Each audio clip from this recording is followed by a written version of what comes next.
Então tá. Abre aí pra nós. Não, Do teu jeito, não. malucão. Não, é tu que abre, é tu o cara que abre. Nem o Léo faz, eu no primeiro dia vou fazer. Eu abro pra você.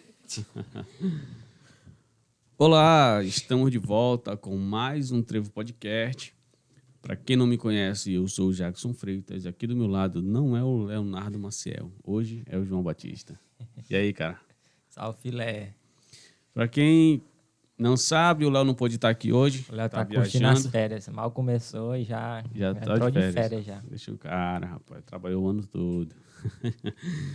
Então, o João hoje está aqui para substituir o Leonardo por esse episódio. E hoje a gente vai conversar com uma pessoa que é filha da terra, ex-aluna do Colégio João Gabriel da Silva, é bióloga e está cursando aí mestrado. Ela vai contar mais a experiência do curso e para aqueles que têm interesse no assunto de biologia, ela vai contar mais, explicar mais como é esse mundo de bióloga. Hoje a gente conversa com a Lucélia Cruz. E aí, Lucélia, tudo bem? Obrigado por ter vindo, viu? Eu que agradeço o convite. Boa tarde, povo de Santa Maria. A Lucélia é minha tímida, mas é assim mesmo. O podcast é assim. Então, Lucélia, me diz uma coisa. Como é que começou a tua vida aqui na cidade? Pensava em ser biólogo um dia? Sim. Eu comecei a ter interesse pela área de ciências. Acho que na primeira série já era uma das disciplinas, das matérias que eu mais tinha afinidade, né, de ficar vendo os livros, prestava mais atenção nas aulas. Esses assuntos assim, já me interessavam desde o início. E, com o passar do tempo, eu fui adquirindo mais gosto pela coisa. Sempre tive vontade de ser professora, independente do que fosse. De qual área fosse, Isso. era professora. Aí, a área das ciências, como um todo, me atraíam. Aí, acabou juntando, né, professora, ciências. Deu tudo certo. Não tão certo, mas tá dando. Mas e aí, como era quando você era aluna? Como era a educação aqui na cidade? Como tu via? Antes de você escolher a biologia e cursar o vestibular, né, para passar? Diz aí o que você fazia da vida aí. Então, eu estudei minha vida toda na escola João Gabriel da Silva, assim, desde a alfabetização mesmo, que na época ainda tinha, né? Novinha. E, apesar de ser uma escola pública, eu considero a escola João Gabriel uma escola muito boa. Uhum. Né? É uma educação de qualidade. Tendo destaque para alguns professores, né, que se empenham além do esperado. Enfim, a escola tem bastante destaque, né, aqui no município. Qual é o melhor professor? Melhor professor? Já teve. Polêmica. Olha, professora Patrícia, a professora Tia Dulce, acho que é a professora Tia Dulce. Enfim, professora Shirley. Alguns professores me marcaram bastante. Professora Márcia Moreira, apesar dela ser bem rígida, mas adorava a Márcia. Melhor Márcia professora de é português que eu né? já tive. Márcia. Olha, eu puxa saco. Eu nunca tive aula com ela, na verdade. E, pra falar a verdade, eu não gostava de português. Mas, e aí, me diz uma coisa. Como foi estudar lá no João Gabriel? Teve uma geração todinha da tua época ali. Vocês aprontaram muito? Não. Pelo incrível que pareça, eu era uma aluna até comportada, né? Quieta, assim, só estudava. Aí tinha um pouquinho de bagunça, mas era uma bagunça nossa. Uhum. Mas em relação ao estudo, eu sempre estudei bastante. E essa escola ela me marcou muito. Tipo, eu carrego amizades assim que eu estudei desde a segunda série, professores também que eu tive desde a primeira, da segunda série. Enfim, eu tenho bastante lembranças afetivas, positivas, né, dessa época. E é isso, eu esqueci a pergunta. Mas tu é formado em biologia, tá cursando um mestrado agora, né? Tá pausado por causa da pandemia. Mas me diz uma coisa, como é a biologia? Para quem não tem acesso e para aquela pessoa que não sabe ainda em que ela quer se formar, se ela já pensou em biologia, conta mais aí sobre esse assunto, sobre esse curso, principalmente para aquele que está pensando aí em prestar vestibular para ele. Então, vou ser bem realista. Se for querer ir para a área da biologia, tem que ir por amor, porque por dinheiro tá difícil. O mercado o mercado de trabalho está saturado, tem muito profissional com especialização, com mestrado, com doutorado, que estão desempregados por falta, né, de emprego mesmo. E é isso, tem que ir por amor a coisa. Tipo, se você gosta de estudar a vida como um todo, que biologia é o estudo da vida, né? Tem que ir por amor. De qualquer vida, espécie, plantas, homem sapiens. Qualquer tipo de vida, Isso. a biologia estuda. Até a não-vida também, né? Os vírus, pedra, rocha, praticamente tudo, da área das ciências como um todo, porque é dividido, né? A gente pode dar aula no ensino fundamental, ciências, que vai dar aula também de química. Nas ciências, né? Tem química, biologia e física. Tu estuda um pouquinho disso no curso de ciências biológicas para te dar para o ensino fundamental e tu já se aprofunda mais para dar a disciplina biologia no ensino médio, que é só a biologia pura mesmo. Tá. E da biologia, as áreas que tu mais gostou, qual foi? Com certeza a parte mais pedagógica, a parte de educação. É porque como meu curso era licenciatura, né? Fiz licenciatura em ciências biológicas e eu sempre tive mais afinidade pela área da educação. Eu gostava muito do ensino e as disciplinas que até eu me saí até melhor foi essas disciplinas mais pedagógicas de leitura, psicologia da educação, parte que tinha um pouco de sociologia, mas da biologia em si, as disciplinas que eu mais gostei foram ecologia geral, evolução, genética, bioquímica não. O que é que vale essa... Como é? Biologia geral? Ecologia geral. É aquele basicão, porque tem ecologia geral, ecologia de comunidades, ecologia de população. A ecologia geral é basicamente o que a gente vai estudar no ensino médio, aquelas relações interespecíficas, cooperação, protocooperação, essas coisinhas mais básicas, é a ecologia geral. Aí, com o passar do curso, né, porque a gente começa no primeiro semestre, com algumas disciplinas, aí com o passar desses semestres, vai avançando, né, vai se aprofundando mais. Interessante. Outra área que tu gostou bastante, tu disse aí, foi... Evolução das espécies, né, que a gente vai estudar bastante Charles Darwin, essas teorias de como surgiu a vida no... Você estuda muito todo. Isso lá no curso? Na parte de evolução, sim. Tem uma disciplina específica para te estudar só isso. E como surgiu a vida?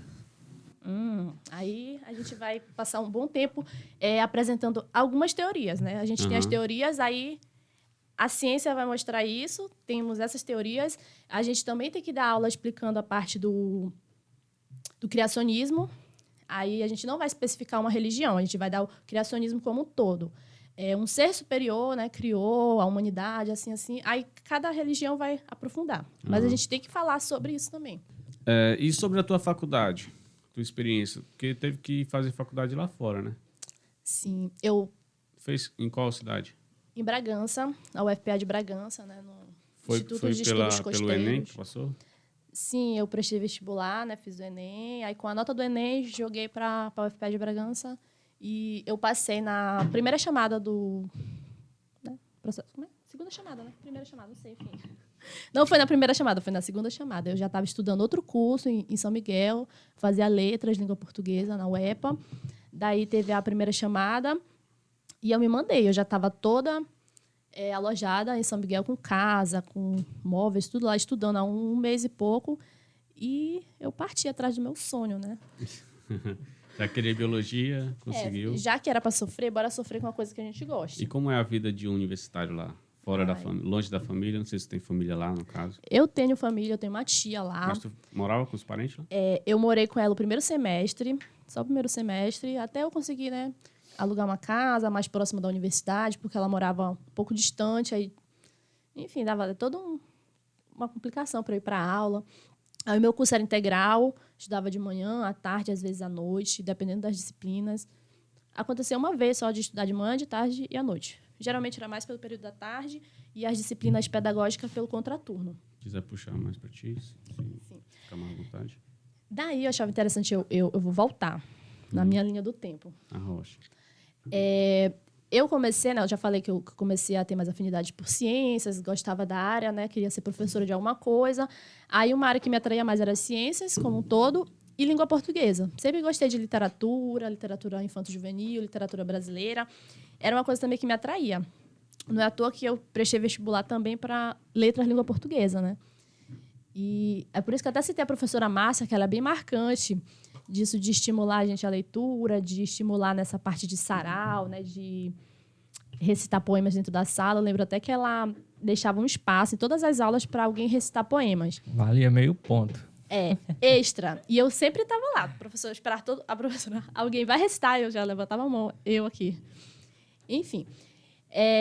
E assim, eu sou muito grata à escola, né, João Gabriel, como um todo, por ter me ajudado nessa formação, para eu conseguir ingressar no nível superior. E eu também tive ajuda, né, do cursinho pré-vestibular Nobel, o Nobel Vestibulares, da Andrea. Eu lembro, eu estudei lá 3 anos, e os 3 anos que eu estudei, eu fui bolsista, né, eu pagava só meia bolsa. Então, ela assim, é de fundamental importância também para eu ter chegado aqui onde eu cheguei, né, conseguir entrar em um nível superior, na federal, né, que as pessoas aclamam, o FPA, enfim. Aí, de ter ido para Bragança, fazer esse curso, que foi bem árduo, né? Tipo assim, eu já sabia que não ia ser uma coisa fácil, porque os professores sempre abrem nossos olhos, né?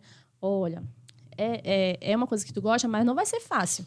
Nada na nossa vida é fácil, principalmente a vida do pobre, né? Nada é fácil. O pobre sofre. E eu fui para Bragança. Daí eu fiquei 6 meses na casa da minha tia, depois fui morar só. Aí começou as dificuldades mesmo assim, mais sérias, porque eu sou de uma cidade do interior, né, Santa Maria. Eu acho que eu nunca tinha saído, nunca tinha saído para morar só, para ir para outro lugar, longe dos meus pais. Era acostumada com aquele conforto, né? Eu sempre morei perto da minha escola, perto de casa, todo aquele conforto, e do nada eu ter essa mudança repentina de ir para uma outra cidade distante, que não dava para eu estar vindo todo final de semana por conta do dinheiro, né? Longe dos pais, morando com pessoas desconhecidas até então. Enfim. O aluguel era dividido lá?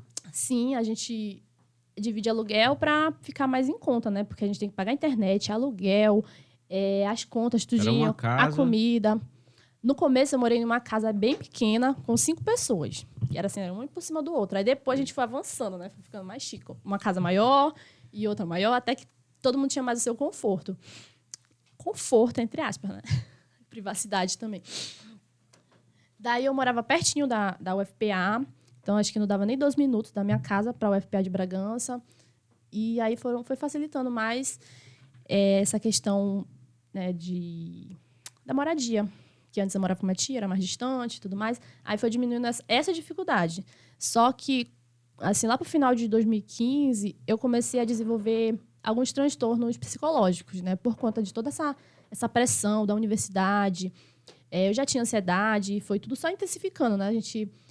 Quem passou por essa pressão do vestibular, de ter aquela pressão, tu tem que passar, estudar para aquilo, tu sabe como é, né? Que tu fica todo botando aquela carga em ti, que tu tem que passar.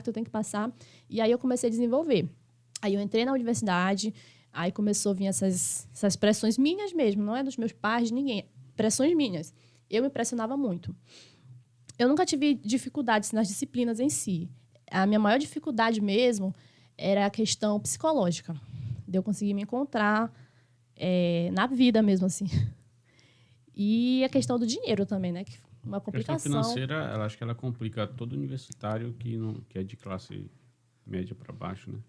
Com certeza, porque além da preocupação com as disciplinas, com os trabalhos, com o estágio, com isso, com aquilo, tu tem a preocupação de deixar o teu aluguel em dia, de comprar comida, de se vestir, enfim, várias preocupações que antes eram preocupações, né? Mas tinha o pai e a mãe por perto para estar por ali dando suporte. E tu longe da tua cidade, aí complica, né?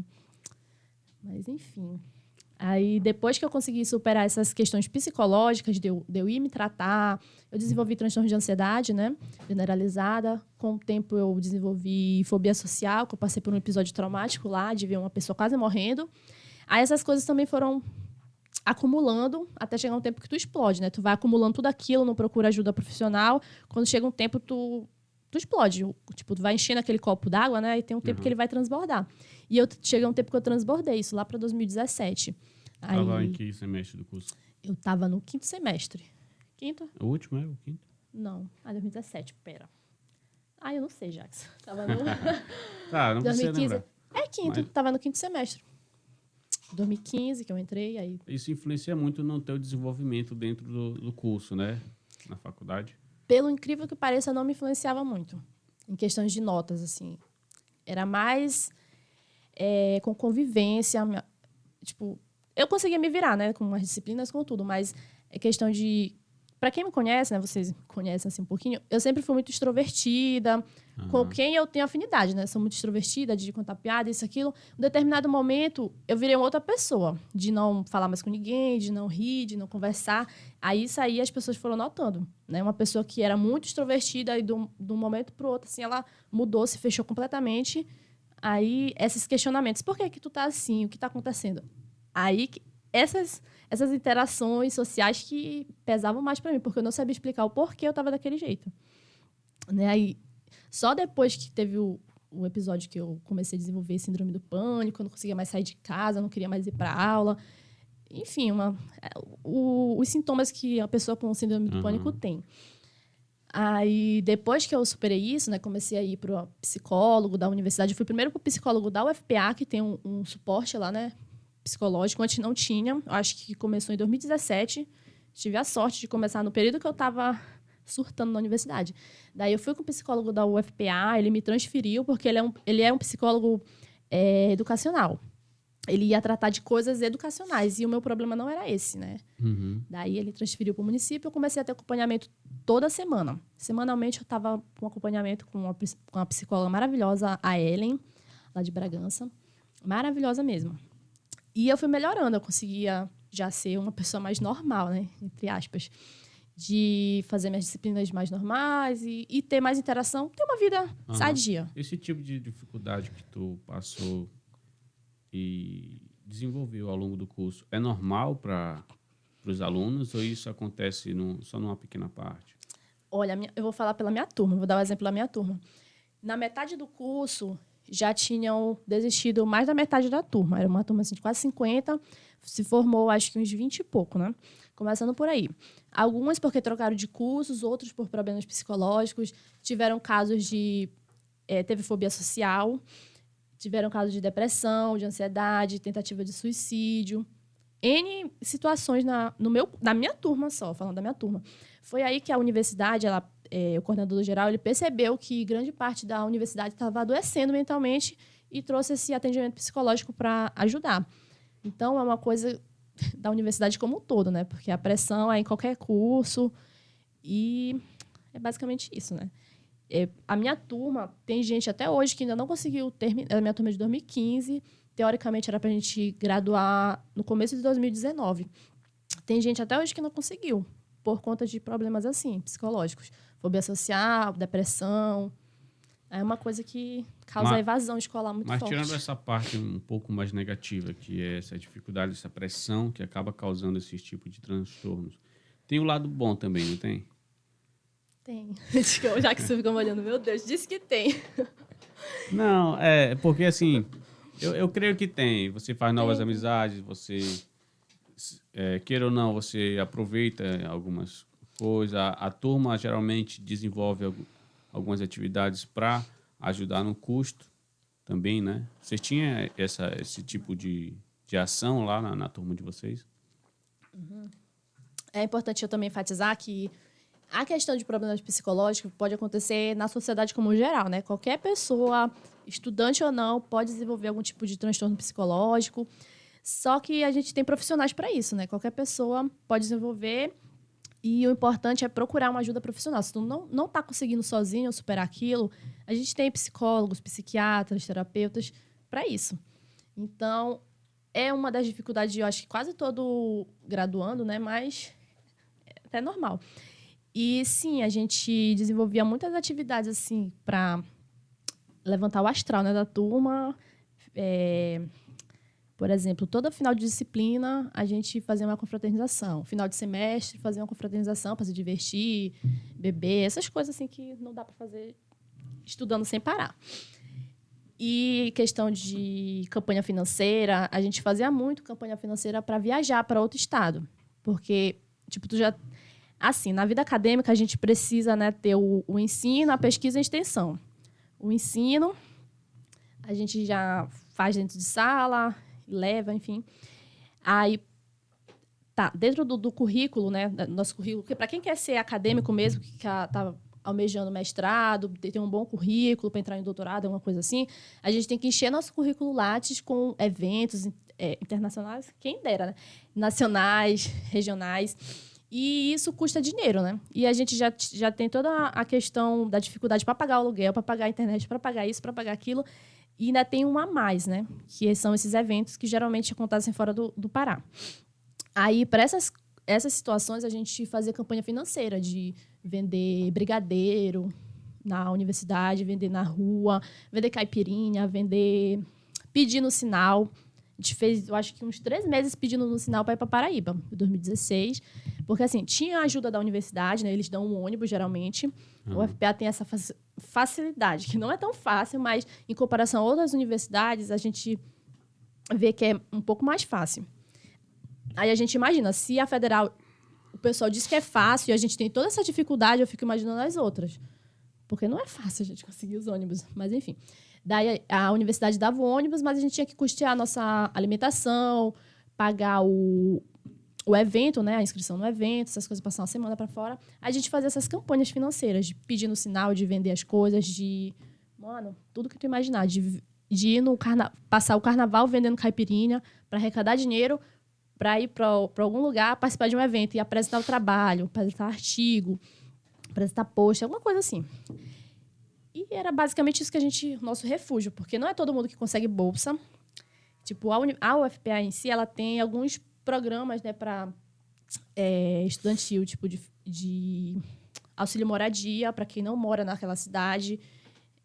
Quem tem mais baixa renda, né, baixa renda geralmente consegue.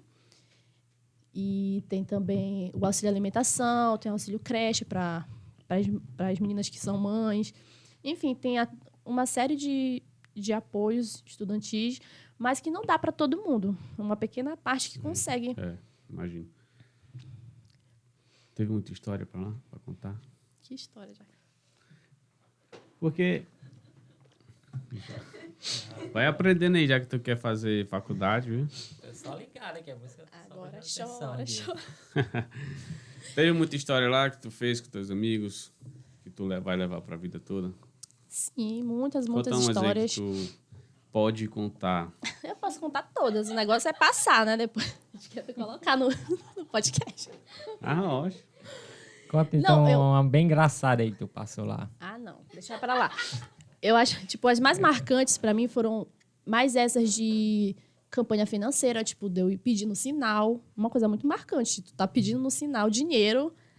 Enfim, é uma coisa marcante. Os amigos que eu tenho até hoje, né? Carrego até hoje, os Venenosos, o nome do meu grupo. Enfim. Eu imagino o tipo de... E essas viagens, assim, pra fora do Pará, é uma coisa que me marca muito mesmo. Tipo, em 2016, eu fui participar de um evento em Areia, uma cidadezinha no interior da Paraíba. Evento de faculdade mesmo? Sim. Encontro Nacional de Estudantes de Biologia. E lá foi uma experiência incrível, porque foi a primeira vez que eu fui para as bandas do Nordeste, né? Uhum. E para uma cidade que é fria. Eu ficava assim, nossa, como assim? Frio no Nordeste? Eu tô no Nordeste, tô na Paraíba, é frio. Sim, porque fica nas montanhas e tal. E experiência incrível, a cidade linda, uma cidade histórica, assim, toda tombada pelo patrimônio, né? E uma coisa assim que, por exemplo, Bragança é uma cidade histórica, mas só que não é muito... Como que diz? Eles não sei como é que diz. Preservar. Não preservam o patrimônio lá. Tipo, não faz tempo que caiu a prefeitura. Caiu a prefeitura, eles estão construindo. Para te ter uma noção, o palacete lá, Augusto Corrêa. Isso porque tinha vindo verba do... vou começar a falar. Tinha vindo a verba do senador para fazer. Eles estavam com a verba, tinham feito todo aquele marketing. Chegou a verba, bora construir. Passou uma semana, caiu. Tá até hoje lá construindo. Falo logo. Tá, enfim. Aí Bragança, eu vim dessa realidade, né? De Bragança, que é uma cidade linda também, mas que eles não preservam o tanto que era para preservar. Uma cidade de 500 e poucos anos. 500, enfim, é velha a cidade. Esses encontros que é feito para os alunos da biologia, qual é o intuito principal desses encontros? Aí, assim, eu vou ter que entrar na parte da minha militância estudantil, né? Tipo, eu comecei a militar no movimento estudantil ainda no João Gabriel, né? Porque eu vejo que tudo isso que eu fui participando ao longo da minha jornada no ensino fundamental, no ensino médio, na graduação e agora na pós-graduação, eu sempre estava vinculada a alguma coisa do movimento estudantil, querendo ou não. Tipo, quando a gente estava no 2º ano do ensino médio, a gente criou o Grêmio, né? Com a professora de Química, a professora Dani. A gente criou o Grêmio. Aquilo ali é política, né? A gente vê assim... Dentro da escola, né? É política. Tudo que a gente faz é política, né? O que a gente fala é política, o que a gente veste, o que a gente come, de certa forma, é política. Eu não estou falando de política partidária, né? Política, a vida como um todo. E isso tudo foi ajudando muito na minha formação. A gente, ainda no João Gabriel, a gente fazia por exemplo, a gente conseguiu fundar, né, uma rádio escolar, a gente tentou fazer uma horta, tentou fazer um jardim, tudo a gente inventava, arrecadando dinheiro, fazendo rifa. Ainda no João Gabriel, no né? João Gabriel, isso no ensino médio. Vendendo lanche, a gente vendia hot dog, vendia um bocado de coisa para arrecadar dinheiro para ajudar no Grêmio. Festa estudantil, é uma coisa que todo Grêmio escolar, né, Grêmio estudantil, deveria fazer, assim. Porque não é só a parte de estudar, tem um lazer também, né? Uhum. E a gente aproveitava esse lazer para ganhar dinheiro e ajudar até na escola, que eu lembro que a gente teve uma parte que a gente deu um monte de dinheiro para a diretora da época para ela ajeitar o ar-condicionado que estava quebrado, umas coisas assim. Enfim, comecei por aí. Isso eu já carrego muito, que era uma coisa que a gente trabalhava, não ganhava nada em troca de dinheiro, mas o aprendizado ficou, né? A formação política, assim, ficou. Eu lembro também a parte dos atos que a Paty fazia, né? De violência contra a mulher, essas coisas. Isso aí tudo é política dentro da escola. Né? E os encontros nessa linha? Daí, isso eu comecei no ensino médio, né? Eu falei assim, quando eu entrar na universidade, eu não vou me envolver com nada do movimento estudantil, porque dá muito trabalho. Porque além do tanto de coisa que tu tem que estudar, de fazer, tu ainda tem que fazer uma coisa paralela que te tira tempo, tu não ganha dinheiro, tu não ganha nada, né? Tu ganha só tendo que se virar sozinho lá com a alimentação. Só que não deu em nada. No 2º semestre, eu já caí de paraquedas na organização de um evento. Foi o Encontro Paraense de Estudantes de Biologia, que foi lá em Bragança. Aí eu já estava na organização do evento. Eu nem queria, eu não sei como que eu estava lá, sei que eu já estava. As coisas vão puxando, né? No outro ano, aí a gente foi para o Encontro Nacional de Estudantes de Biologia na Paraíba, e lá eu tive o primeiro contato mesmo assim, presencial com o movimento estudantil da biologia, o MOEBIL, e com uma entidade que se chama Entidade Nacional de Estudantes de Biologia, que é a representação máxima dos estudantes no Brasil todo, né? E eu achei uma experiência incrível, porque a entidade como um todo, ela vai... Todos os eventos que ela organiza para os estudantes, os eventos nacionais, os eventos regionais, os corebios, enfim, são vários eventos, eles são formação política, acadêmica, científica. Tem esse tripé. Então, tu vai estar lá no evento, tu vai ter a parte do lazer, sim, o cultural, que tu vai ter acesso a outras culturas com o pessoal da Bahia, com o pessoal do sul do país, enfim. Essa interação tudo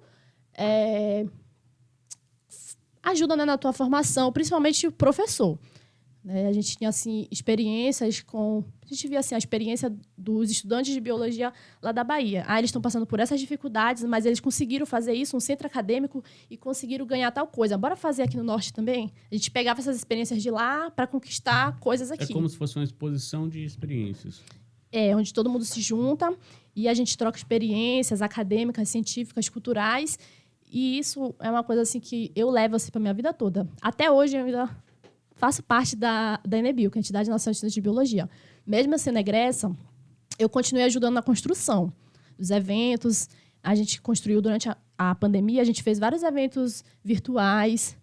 E a gente está organizando o Encontro Nacional de Estudantes de Biologia, que a gente levou, vai ser em Bragança, presencial, se Deus quiser. Um evento que a gente conseguiu trazer para o Norte depois de 27 anos sem ter evento para cá. Aí tu imagina, o estudante do Norte tem que sair do Norte e ir para qualquer lugar do país porque não tinha evento aqui. Aí a gente conseguiu essa interiorização, né? Trazer para cá, para a Amazônia, e as pessoas vão ter que vir para cá para conhecer a nossa cultura, conhecer as nossas coisas e vai ter a interação, né? Assim, sempre vai ter troca. Uhum. Tipo, o pessoal tem uma filosofia que não existe perda de cultura, é sempre troca, hibridismo, ninguém perde. A gente sempre vai conquistando e moldando as culturas como um todo. Aí é bem isso. Eu só vou sair da entidade quando a gente conseguir fazer esse evento presencial. Porque era para ser em 2020, aí teve a pandemia, a gente foi esticando. Bendita pandemia. Depois eu me aposento. Enfim, daí eu entrei assim, de paraquedas no movimento estudantil de novo, sem nem querer, mas eu já estava lá dentro. E uma coisa muito marcante para mim durante a graduação foi a ocupação, 2016, né? O movimento que universitários, estudantes do Brasil todo ocuparam as universidades e tudo mais. Lá, a gente passou 47 dias morando dentro da UFPA. Na época, eu estava... Tem alojamento dentro da... Não, a gente dormia nas salas, a gente montou tudo lá, né? Uhum. Na época, eu estava querendo desistir do curso. Eu estava muito frustrada, muito assim para baixo. Enfim, Já estava avançado no semestre? Eu estava em 2016, eu estava ainda no quarto semestre. Foi antes da complicação de 2017. Enfim, eu já estava acumulando, né, as coisas, eu estava querendo desistir. Imagina. Aí veio esse negócio para derrubar a PEC do teto, né?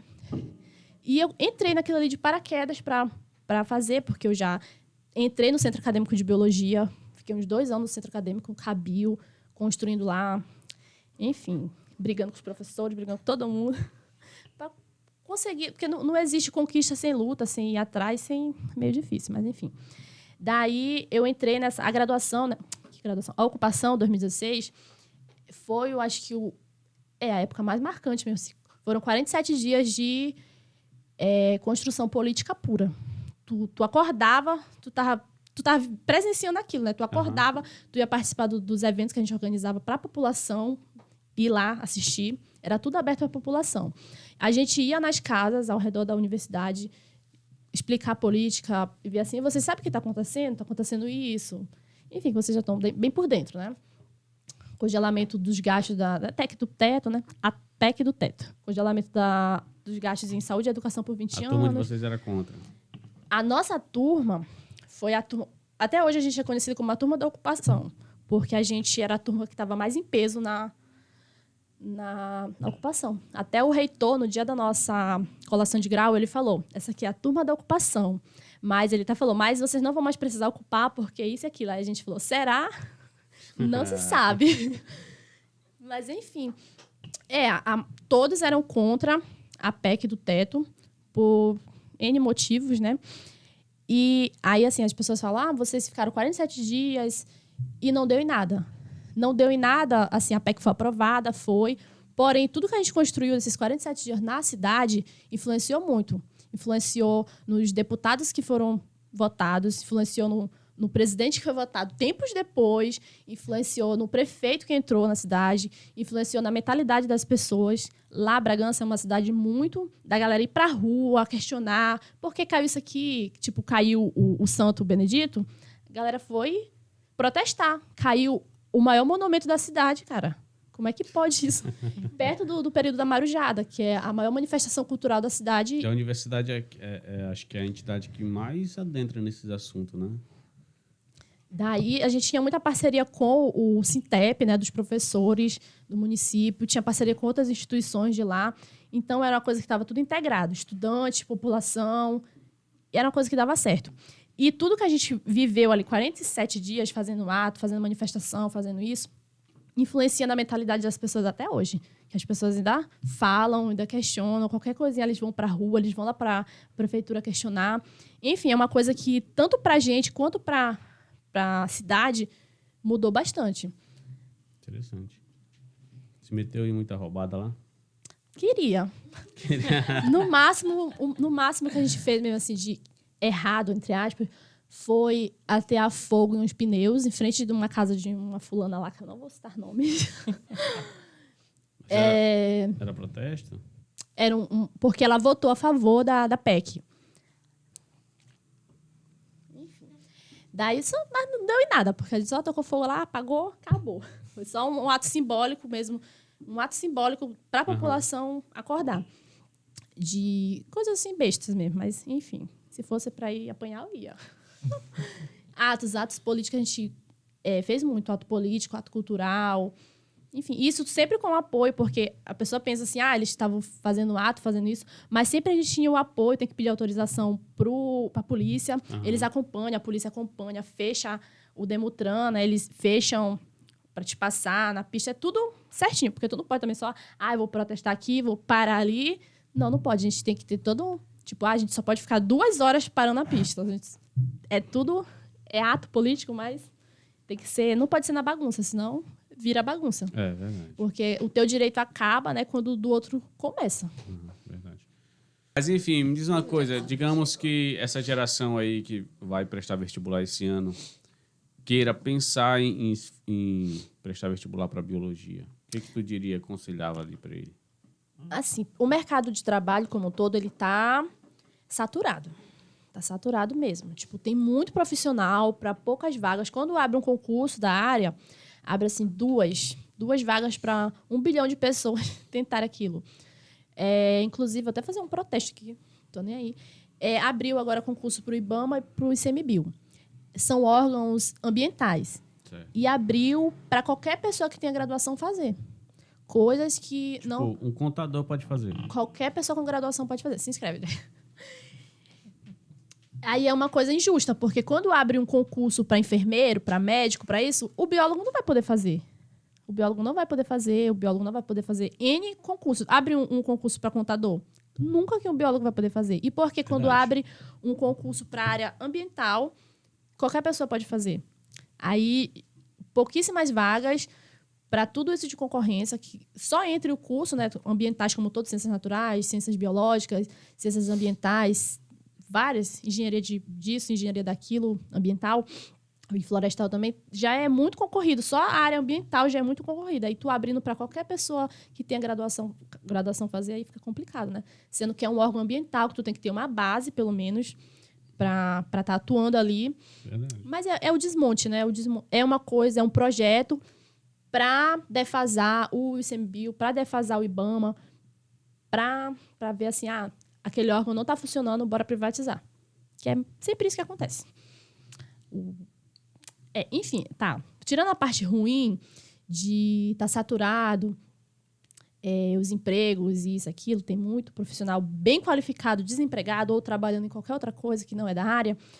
O curso em si é um curso bom, pelo menos eu posso falar do meu campus lá. É um curso bom, tem um suporte bom, principalmente para quem quer ser pesquisador. Apesar do curso ser licenciatura, lá tem um suporte muito bom para pesquisa. Tem o Instituto de Estudos Costeiros, que eles vão estudar aquela parte costeira ali do Salgado, a área Bragantina todinha, a microrregião Bragantina. E para quem quer fazer pesquisa, principalmente assim, costeira, Bragança é o ponte para fazer pesquisa. E recentemente, assim, para 2017 também, começaram a ter mais uma... Como é que diz, meu Deus? Começou a ter mais grupos de estudos, grupos de pesquisa na parte do ensino também. Porque lá é uma licenciatura, né? Agora a gente tem laboratórios também que focam mais no ensino.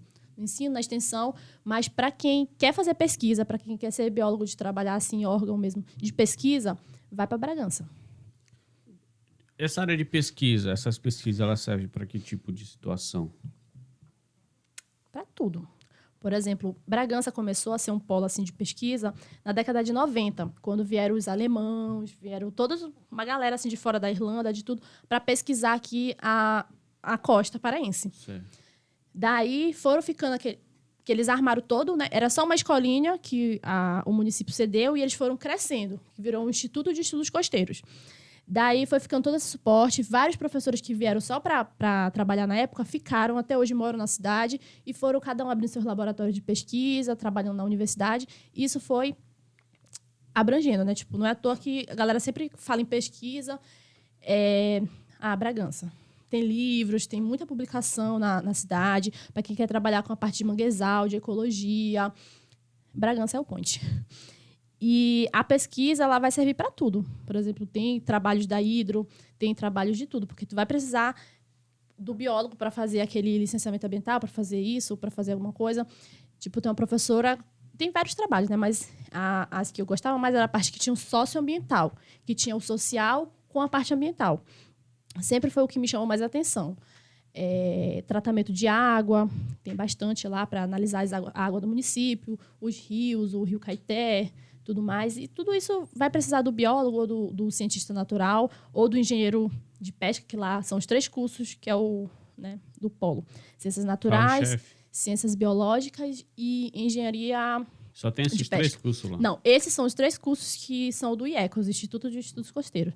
Mas tem outros cursos, tem letras, língua portuguesa, língua inglesa, tinha economia, história, pedagogia, enfim, tem outros cursos também. E lá em Bragança também, além da UFPA, tem o IFPA, abriu agora vagas para a UEPA, né, ofertou cursos de engenharia civil, vai ter enfermagem, então já estão falando numa medicina, que o pessoal vai cair tudo para lá depois.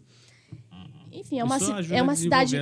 Sim, é uma cidade universitária. Tem muitas escolas, tem escolas particulares, tem universidades particulares e tem as federais, né? E a estadual agora, que leva o pessoal para estudar e muitos acabam ficando para trabalhar e movimenta tudo, né? Era uma coisa, se tivesse Santa Maria, com toda certeza ajudaria a crescer financeiramente a cidade ou estrutura, alguma coisa assim, porque, né, cidade bem localizada, Santa Maria, no trevo aqui, entre as 2 principais BRs, e parece que a gente não vai para frente. Eu acho incrível isso. Isso depende muito da política, né? E a política, ela funciona dependendo do cidadão, penso eu. Pois é, por isso tem que tocar fogo. Não, pera. Eu acho que é uma coisa até que eu falei com o professor Edilson no episódio que a gente gravou aqui, que muitas vezes falta um pouco de educação para que o cidadão saiba corretamente quais são os seus direitos e, principalmente, suas obrigações. Porque é muito comum você ver o cidadão querendo sempre ganhar o seu, independente de qualquer situação, e coloca, muitas vezes, políticos em xeque, né? Que o cara meio que é forçado a fazer de acordo com como funciona a população. E muitas vezes o desenvolvimento não vem pela educação da população, que não ajuda. A famosa politicagem, né? Porque parece um senso comum, mas é um senso comum que ninguém evolui. Um exemplo que eu posso dar em relação a isso eu trabalhei o tempo todo minha graduação com educação ambiental. Com educação ambiental, depois fui para o mestrado, também estava na área de educação ambiental, conservação, educação em saúde, educação ambiental, enfim. Sempre era esse nível aí, indo para a parte do ensino. Mas para te ir para o ensino, tu também tem que pesquisar, né? Você vai pesquisar as escolas, você vai pesquisar a população, enfim. Daí, um exemplo aqui na cidade, as pessoas reclamam muito, de que não tem arborização, pouca arborização, a praça está toda esculhambada, isso, aquilo. Mas a mesma população que reclama é aquela população que vai quebrar aquilo, que vai degradar. Tipo, eles deram uma revitalização, né, naquele meio-fio aqui da cidade, colocaram umas árvores, uns banquinhos. Aqui em Santa Maria, né? Isso, aqui em Santa Maria. No mesmo dia, na mesma noite, no caso, que eles fizeram à noite, na mesma noite, tu olhava lá, estava cheio de lixo, onde eles tinham acabado de colocar. Cheio de lixo. Daí, uma crítica, assim, pro governo daqui, pros gestores, para a parte lá do meio ambiente, né? É que, sim, é muito válido a ideia dele de colocar, de revitalizar, mas antes de qualquer coisa tem que ser feito um diagnóstico ambiental da mentalidade das pessoas, que a gente chama de percepção ambiental. Tem que acontecer para qualquer implementação de educação ambiental, porque é meio que uma educação ambiental, né? Na prática. Tem que ter o diagnóstico ambiental antes. O que é o diagnóstico ambiental? Tu vai fazer uma análise da percepção ambiental daquelas pessoas, porque tudo influencia. O que tu pensa em relação ao meio...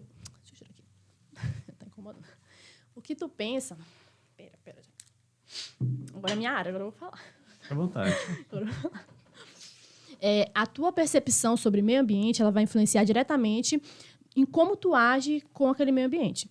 Se tu tem uma percepção harmoniosa, tu não vai sujar, tu não vai quebrar, tu não vai fazer isso. E se tu se acha parte daquele meio ambiente, porque nós somos parte do meio ambiente, né? E se tu se acha parte daquilo, tu vai proteger, tu vai querer cuidar, tu vai querer preservar, tu vai querer, né? antes de qualquer atividade, qualquer coisa, a gente tem que fazer um diagnóstico, pelo menos de parte da população, para ver como elas veem aquele meio ambiente. Aí, a partir tu vai detectar algumas falhas, entre aspas, né, na percepção deles. É uma percepção errônea. Bora tentar modificar isso. Aí tu vai entrar, a partir dessa análise, né, tu vai entrar com atividades de educação ambiental para solucionar esses déficits, entre aspas, da população. Aí, a partir desses déficits, tu vai aplicar alguma coisa, né? E, com toda a certeza, todos os estudiosos da área de educação ambiental, eles falam a mesma coisa. Antes de qualquer intervenção de educação ambiental, a gente tem que ter, a gente tem que saber, pelo menos, a visão prévia das pessoas em relação ao meio ambiente, para saber como que eles pensam em relação àquilo, se eles se acham parte daquilo, e porque isso vai influenciar. Aí, outra coisa. Ajeitaram tudinho, ficou a coisa mais linda. Aí eu acabei de criticar aqui a população porque eles jogaram lixo, né, no chão, jogaram lixo. Não, que ele estava botando aqui, estava causando ruído. Colocaram lixo logo no primeiro dia que colocaram, estava cheio de lixo nas plantinhas lá. Aí eu falei, o pessoal, acabaram de ajeitar, tá tão bonitinho aqui, eles já estão degradando tudo. Mas depois eu parei para pensar, mas não é certo jogar no lixo, mas não tem uma lixeira. No meio-fio todo, eu caminho toda noite, não tem lixeira na cidade. Eu caminho lá da ponta até o final da cidade, não tem. Depois que eu vim, como assim, eu moro aqui faz tempo, eu não tinha percebido isso, não tem lixeira. No meio-fio todo da cidade. Aí eu estava criticando a população que joga o lixo lá, mas realmente não tem.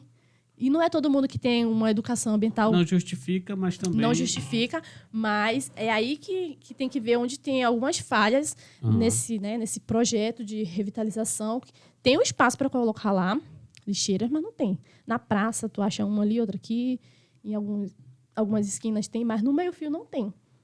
Tipo, eu vou caminhar, eu compro alguma coisa, ponho no bolso, volto em casa e jogo. Né? Mas aí, isso, para ter uma efetivação em qualquer projeto, de qualquer coisa que tenha a ver com o meio ambiente, com educação ambiental, tem que ter essa visão, esse diagnóstico de como é a mentalidade das pessoas. Esse diagnóstico só deve ser feito por um biólogo. Não. Qualquer pessoa que atue na área de educação ambiental, porque a educação ambiental ela é interdisciplinar e transversal, né, também. Ela é para ser dada por todas as disciplinas, desde do início na formação básica até a universidade, isso a formal, a educação formal. E tem a educação informal também, que vai ser aquela educação de qualquer órgão que não é educacional assim formalmente. Por exemplo, aqui na DESC, tem educação ambiental. Querendo ou não, estão fazendo ali um jardim, uma horta, alguma coisa. Isso é educação ambiental na prática. Daí, as igrejas também têm educação ambiental nas igrejas, porque as pessoas, quando vão falar em educação ambiental, elas pensam mais naquilo assim, preservar o meio ambiente. Mas não, a educação ambiental, ela também é algo... É uma educação política também, porque a educação ambiental ela vai te mostrar os teus direitos.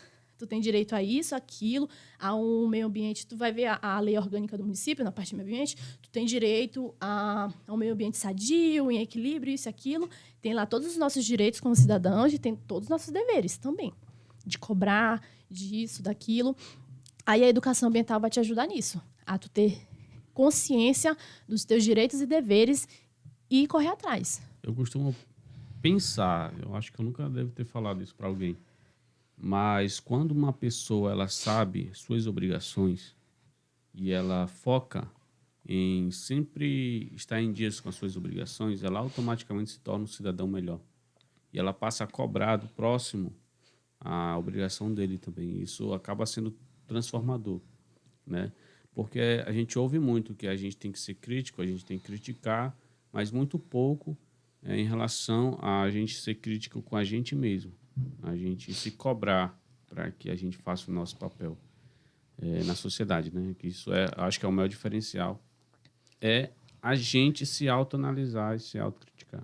Sim, Reigota, que é um pesquisador, Marcos Reigota, que trabalha nessa parte de educação ambiental, ele defende a educação ambiental política, nesse teu sentido aí, basicamente, de que o cidadão tem que também, né, correr atrás dos direitos, mas tem que saber os seus deveres, cumprir esses deveres e passar para frente aquela informação, ser multiplicador do conhecimento.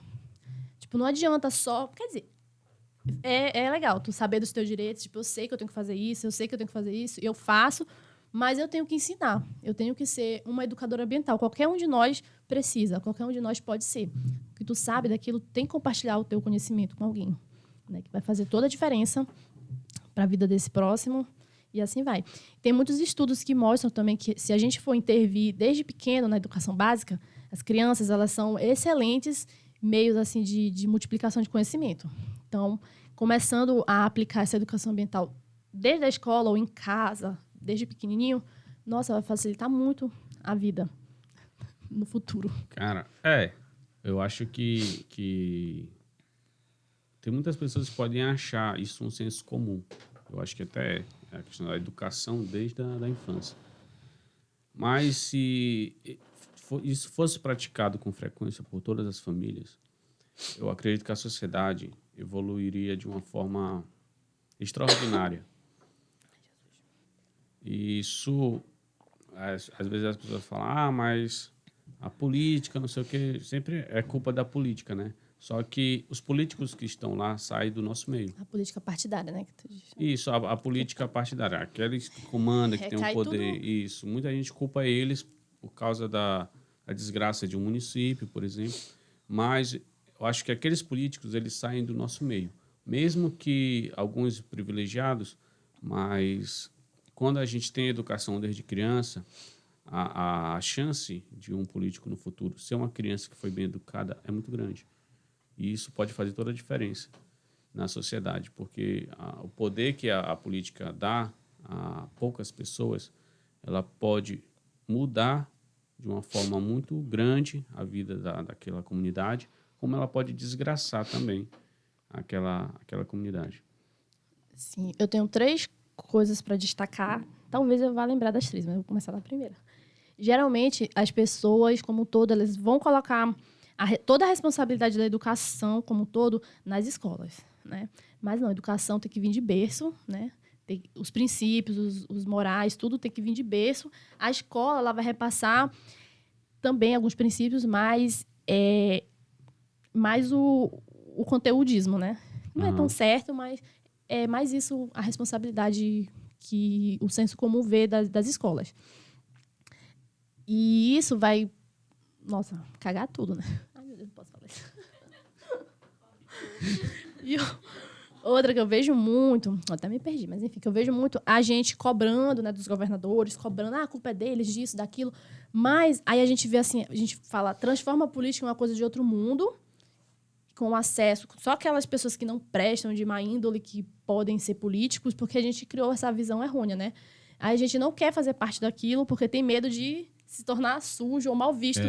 Mas enquanto o cidadão consciente, o cidadão de bem, não se meter nesses espaços e fazer alguma coisa, as coisas não vão mudar.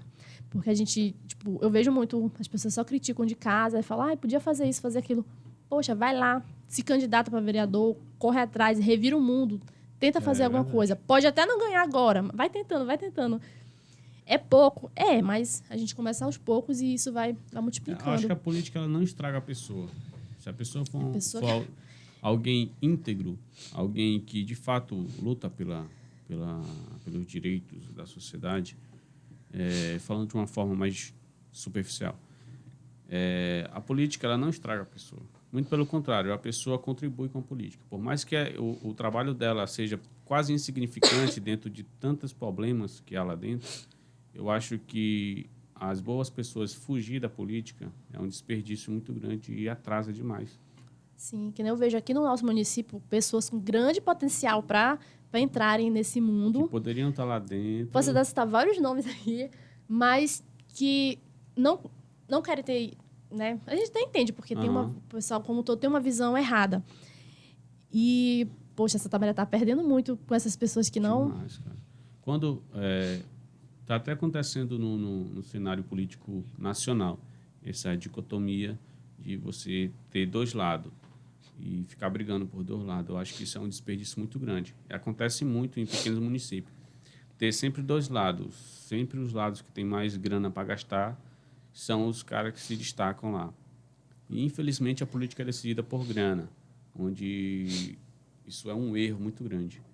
Já vi casos de candidatos se candidatarem e eu votar em candidato que não tem expressividade nenhuma. Muita gente nem sabe que ele era candidato. Não porque eu acredito que ele vai fazer a mudança, que ele vai ser diferencial, mas para fugir do mundo dicotômico. E também ficar com um peso, né? Ficar sem peso na consciência. Eu vou ter aqui, mesmo que ele não vai ganhar, mas eu vou ter no que eu queria. Em que eu achava que poderia vir uma diferença, porque... Que o pessoal fala muito em perder voto, né? Muita gente fala, tu vai perder teu voto, voto em fulano que vai ganhar. Mas não é assim. Enquanto tiver essa mentalidade... É como se fosse uma disputa, né? É uma disputa, principalmente aqui em Santa Maria, que parece assim, que é um carnaval. Do cidadão, eu vou disputar contigo para ver se eu voto no certo, no que vai ganhar ou não. E ainda tem isso, certo e errado, tudo, né? Certo e errado aqui em Santa Maria, principalmente. Acontece Às muito. vezes os dois estão errados. Enfim, Às vezes? Corta essa parte. Tá. Para concluir um pouco mais sobre biologia, tu falou das dificuldades, tu falou de muitas coisas boas também do curso. Hoje, se tu tivesse um mecanismo que tu pudesse, se eu pudesse mudar isso, eu mudaria. Ou algo assim que, se eu tivesse tido acesso a isso, poderia ser diferente a minha formação, a minha formação como uma profissional em si, ou ajudaria nas lutas que tu teve lá, nas batalhas que tu passou, as dificuldades. O que tu acha que, se tu tivesse naquela época, que tu estava na faculdade, poderia mudar o caminho de deixar hoje uma profissional melhor, uma pessoa melhor? Acho que com toda certeza, se eu tivesse mais dinheiro, mas a parte financeira para me envolver mais nesses eventos, em tudo isso, né? Porque tinha a preocupação de estar com tudo em dias. Tipo, por exemplo, se eu ganhasse uma bolsa, ou se eu tivesse mais condição financeira, eu estaria mais livre para estar me envolvendo mais nessas coisas extra-acadêmicas, com toda certeza. E isso influenciaria muito, muito, muito. Tipo, de participar de eventos internacionais. Nunca tive a oportunidade de participar. Enfim, né? Eu acho que precisava ganhar na loteria. Esse é o principal que empatou toda a minha vida.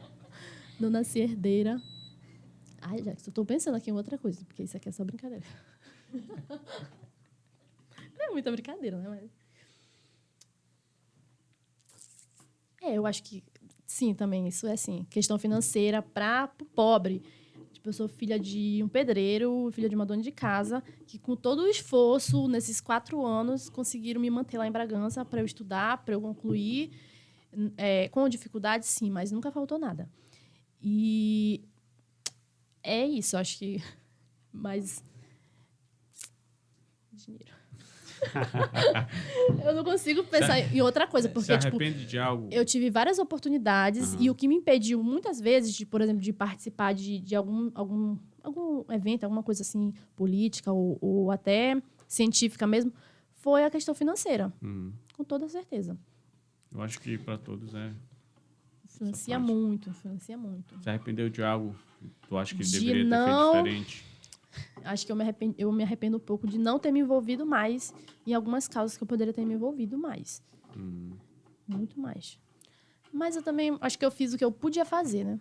O que estava ao meu alcance naquela época, com aquela maturidade e, enfim, o que estava nas minhas mãos. Hoje, a minha mentalidade é outra, né? Tenho acesso a outras coisas que, enfim, dá para eu fazer. Mas é aquilo de não colocar a carroça na frente dos bois, não sei como é que fala. Acho que naquela época foi o que deu para fazer. Mas se eu pudesse fazer mais, eu teria feito muito mais. Principalmente de me envolver nessa formação política. Aí eu acho que as pessoas vão pensar, nossa, mas estão falando tanto de política, ela não é bióloga, ela não é professora. Mas a política, ela está ligada a tudo. A tudo. Por exemplo, alguns princípios que eu defendo. É por conta da minha visão de mundo, por conta da política que eu defendo.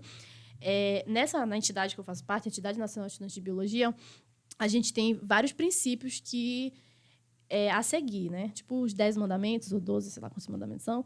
Na nossa entidade tem isso, tipo, de ser anticapitalista, de feminismo, isso, aquilo. Enfim, várias coisas que quem tem afinidade por aquilo vai entrar na entidade porque se sente representado por aquelas pautas que a entidade defende. Além dela defender o movimento estudantil como um todo. Né? Por exemplo, A pessoa fala, mas movimento estudantil não dá em nada. Eles bagunçam, faz isso, faz aquilo, não conseguem nada. Não. Um exemplo muito grande no meu curso, por exemplo, da entidade. A entidade ela foi criada em 1979, na época quando regulamentaram a profissão biólogo. Não existia biólogo. Era biomedicina, não sei o quê. Daí, com lutas estudantis de estudantes do país todo, que não eram nem biólogos, porque não existia biólogo, lutaram, conseguiram regulamentar a profissão. Depois, agora tem a profissão biólogo. Bora organizar o currículo. Daí as lutas foram todas para essa parte, currículo. Bora ajeitar o currículo do profissional da biologia, do bacharel e do licenciado, né? Daí as lutas ficaram tudo nisso, regulamentar o currículo. Regulamentaram, fizeram um currículo único, depois esse currículo foi se aperfeiçoando em cada região, porque é diferente, né? Cada contexto é diferente. E foram mudando as pautas. Aí teve a parte da ditadura, que o movimento estudantil também estava dentro. E isso, a entidade também ia mudando de visão, porque ninguém fica parado naquilo para sempre, né? Começou com aquela luta de regulamentar a profissão, depois o currículo, depois a parte mais orgânica da instituição, e foi crescendo, foi crescendo. É importante falar que ela é sem fins lucrativos, né? Não ganha nada quem participa, é só construir, aprender e seguir. E vai modificando, né? O movimento ao longo do tempo. É um movimento que é construído por estudantes para estudantes. Entendi. Digamos que o João, por exemplo, aqui, ó, se ele quisesse fazer biologia, mas ele não tem certeza. Assim como algumas pessoas que vão ouvir a gente, tá pensando em fazer a faculdade, mas não tem certeza se biologia é o ramo que ela quer seguir na vida. Qual conselho tu daria para ela fazer antes dela entrar na faculdade, que é para ela ter uma ideia do que ela vai encontrar lá em termos de ensino da biologia? Eu acho que pesquisar, né? Principalmente, tipo, por exemplo, escutar o podcast agora. E pesquisar o que tu quer saber. Entra lá no site da instituição, procura a grade curricular, procura como é mais ou menos, se a pessoa quer fazer pesquisa, vê se aquela instituição que ele quer prestar vestibular para lá, se é forte lá na pesquisa. É muito importante também a gente saber o mercado de trabalho, né? Como é que tá, porque tu não pode só entrar em qualquer lugar e depois, enfim, ficar rodado, sem emprego, sem nada. É uma coisa importante da gente saber também como é o mercado de trabalho naquela região, onde que tem mais vagas. Aí eu aconselho pesquisar. E não necessariamente precisa ter certeza, né, que se quer fazer aquilo, porque muitas pessoas entram no curso só porque não tinha outra opção, passando aquilo, vou fazer. Aí lá dentro se encontra muitas pessoas da minha turma mesmo, que falavam que não queria ser professor, que não gostava disso, e depois já era o maior defensor dos professores e estava já dando aula. E se encontrou, muitas pessoas se encontram, assim como muitas pessoas que gostam muito daquilo, quando começam a estudar, dizem, não, isso aqui não é para mim. Então, ir de cabeça. Pesquisa o que tu tem mais afinidade, uma coisa assim que tu vai... não é que tu vai levar pro resto da vida, porque enquanto estiver vivo, né, a gente pode estudar, a gente pode fazer outro curso, fazer qualquer outra coisa, mudar de área, em qualquer idade da nossa vida. Por exemplo, eu sou bióloga agora, mas qualquer empreendedor, eu quero fazer antropologia, fazer ciências sociais, alguma coisa assim. Começou um curso de letra, né? Pois é, eu sou universal. Eu tenho muita vontade de fazer antropologia, muita vontade. Porque eu fui gostar da antropologia, das ciências sociais, sociologia, essa parte, no curso de biologia. Não que lá tinha isso, não, é porque nas disciplinas pedagógicas eu vi assim, que eu gostava mais dessa parte do humano, de interação, de contato, de ver uma mudança mais concreta. Não sei explicar, uma coisa assim, contato com pessoas. Aí, no fator que eu prestei, né, como é que diz? Para pós-graduação lá, mestrado em estudos antrópicos na Amazônia, porque eu queria trabalhar com pessoas. Esse que é o programa que eu fazia. Aí eu escrevi um projeto para passar, né? Que era o projeto basicamente era para trabalhar com a comunidade indígena aqui de Santa Maria, com os Tembés e Tenete-Rara, o do Jiju e do Areal. Porque eu tinha muita vontade de estudar, de aprender mais, porque é uma história que falta ser contada, né? Também. Tem alguns trabalhos, mas quanto mais trabalhos na área, melhor. Até para eles conseguirem demarcar as terras deles, para comprovar que realmente são Tembés, isso, aquilo, uma série de coisas. Daí eu entrei no mestrado com esse projeto. Eu entrei assim, tão entusiasmada, porque eu queria trabalhar com aquilo, tá fugindo um pouquinho, né, do meu foco, porque é um mestrado interdisciplinar.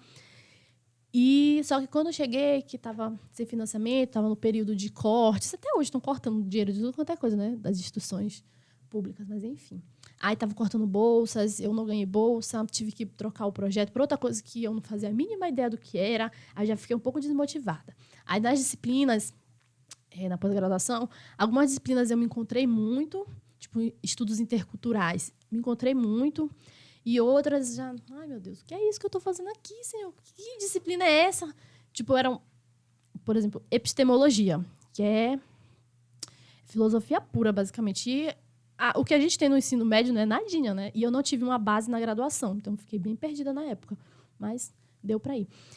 E, mudei o projeto completamente para outra coisa, que não tinha nem um pouco de afinidade, que era para trabalhar com morcegos, a parte da biologia, mais assim dos morcegos, trabalhar com raiva, raiva transmitida por morcego, né? Morcegos hematófagos, é mais específico lá em...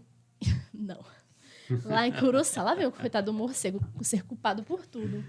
Foi o que mais ficou famoso, a história que veio do morcego. Porque, né? assim, o que a gente trabalhava muito no laboratório, que é de epidemiologia e geoprocessamento, era com a raiva.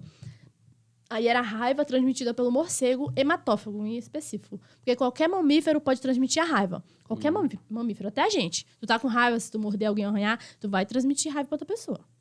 Qualquer mamífero, né? Qualquer animal de sangue quente, ele pode transmitir a raiva. Beleza. E o morcego é um mamífero, ele também pode transmitir como qualquer raiva? outro. A raiva, ela é uma encefalite aguda, né? Que ela vai atacar o sistema nervoso central. E é praticamente 100% de letalidade. É uma doença negligenciada, porque temos casos de raiva direto, gente morrendo aqui para a Amazônia, e não é algo divulgado. Tipo, tu escuta direto aí, morreu tantas pessoas. Não, a gente não escuta. É negligenciado.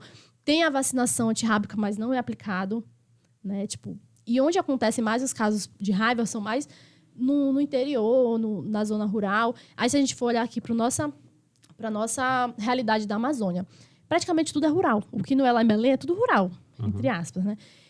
E de difícil acesso, muitas vezes. Ribeirinhos, quilombolas, comunidade indígena, essas pessoas com menos acesso, com mobilidade, né? Que vão sofrer mais. Porque eles não têm informação também de que, por exemplo, a minha área lá, né, que o morcego transmite a raiva. Muitas pessoas não têm essa informação que o morcego transmite a raiva. Pensa só, é o cachorro e o gato que pode transmitir. Mas não. Tipo, eu trabalhava em Curuçá e a gente diagnosticou lá muitas pessoas sendo agredidas por morcegos hematófagos e não iam atrás de profilaxia, tipo, atendimento pós-exposição. O morcego mordia, né? Mordia, aí a pessoa achava normal. O morcego te mordeu a noite toda, tipo, um pouco teu sangue. Normal, tipo um carapanã pra gente, não ir atrás de atendimento. Daí, aquele morcego ele podia não ter o vírus rápido, a pessoa não vai desenvolver a doença e não vai morrer. Mas, em um momento ou outro, vai acontecer. E quando acontece, é um surto que morre 20 pessoas, 30, uma família toda. Nossa. Quando a doença desenvolve na pessoa... É rápido, tipo... Começa a desenvolver os primeiros sintomas interessantes. Não tem cura, não? Não, a raiva não tem cura. Agora, enfim, de todos esses milhares de casos no mundo, 5 pessoas só sobreviveram de raiva, 2 aqui no Brasil. É raríssimo. A gente não pode nem falar que tem cura, nem que não é letal, porque é raríssimo. A pessoa sobrevive, mas ela não tem mais utilidade. Ela está viva, mas está por aparelhos, o sistema... central todo danificado. Enfim, tem um garoto em Pernambuco que sobreviveu com protocolo, porque tem um protocolo agora para tratar. Tipo, tu é agredido, aí tu já vai logo, tem que ir logo para fazer toda aquela sorologia antirrábica, toma um monte de injeção, toma o soro, fica sendo acompanhado. Aí pode sobreviver, mas é aquele que sobreviveu, mas não está vivo, praticamente. O menino de Manaus, que a família dele toda morreu, ele sobreviveu, mas se tu for procurar notícias dele, o caso de Manaus, porque só tem 2 casos aqui no Brasil, né? Então eles são bem famosos, se tu for procurar. O menino vive numa cama, já é um rapaz grande, né? Vive numa cama, sem andar, sem falar, sem comer. Aí a gente fala assim, então não tem cura, e a gente ainda fala que é praticamente 100% letal, porque vai morrer. Mas a vacina, ela protege. A vacina, assim, quem tem direito a tomar a vacinação antirrábica são os profissionais que têm acesso, que têm alguma, assim, eventualmente, chances de ser agredido por algum animal. Por exemplo, o biólogo, ele tem direito, por exemplo, eu trabalho com morcego, então eu tenho direito a tomar a sorologia antirrábica todo ano. Tomar todo ano, igual para gripe, para isso, para aquilo, eu tenho esse direito.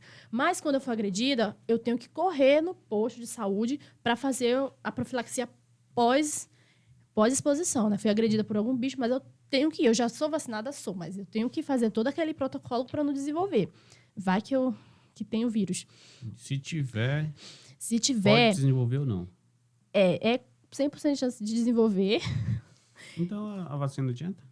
Adianta, porque tu vai ter alguma chance de sobreviver. Tu vai desenvolver, mas, por exemplo, não vai ficar com tantas sequelas igual os 2 casos que sobreviveram. Mas é raríssimo. Tipo, a gente toma, mas tem que tomar todo o cuidado do mundo quando tu for manejar animais.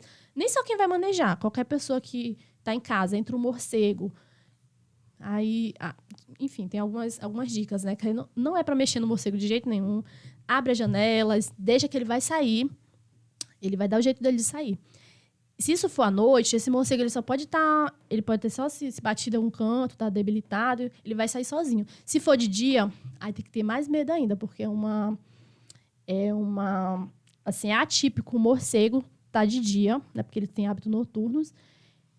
Pode ser um filhote que está aprendendo a voar, mas pode ser algum morcego que está com o vírus rábico porque ele também desenvolve a doença e morre.